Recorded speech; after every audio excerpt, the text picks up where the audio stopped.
nenzara zvaito. Komerero nenzara maitwa sei? Inyamera kutenga mabhonzo egega. Saka imi kana mandisira dola menga muda nditenge muri mari. Munhu apinda mutaoni ungaya bhonzo. Saka muda nditengewo mari iko imani pa dola ne baba.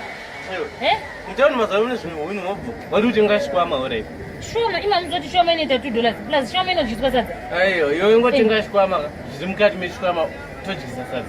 Chekunzi vana vamwisa tii. Ngebaba vashuwa. Muri serious here? Shuwa mungandoti zviri mukati meshikwama todyisa sadza shuwa. Devo tenga kana mapokupai edola shamwari. Mapokupai anda 25 cents. Nyama iri mupokupai ka todyisa edu sadza makoko vanhu mumwisa tii. Hauna budget. No problem. Saka tigotenga pokupai tigodyisa sadza pokupai shuwa. Ndiri nani tadya nenyama. Koiyo haisi nyama here? Mabhonzo aya watenga. Baba Cynthia ka. Tamutke. Baba Cynthia ka. Kana ima zvinzwa ka. Nevangoshandisa mari yefizi yacho. Shuwa ndoshandisa mari yevana yefizi manje nekuda nyama kwenyiko. Nekukara kwenyu murume. Vanhu vari kupuwa mapayment plan.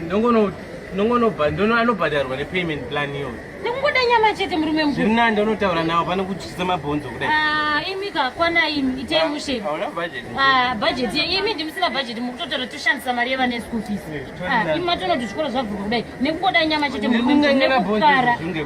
Asi kama todya. Supu iyo handimatoseva mukati. Kuda nyama ini. Aiwawo.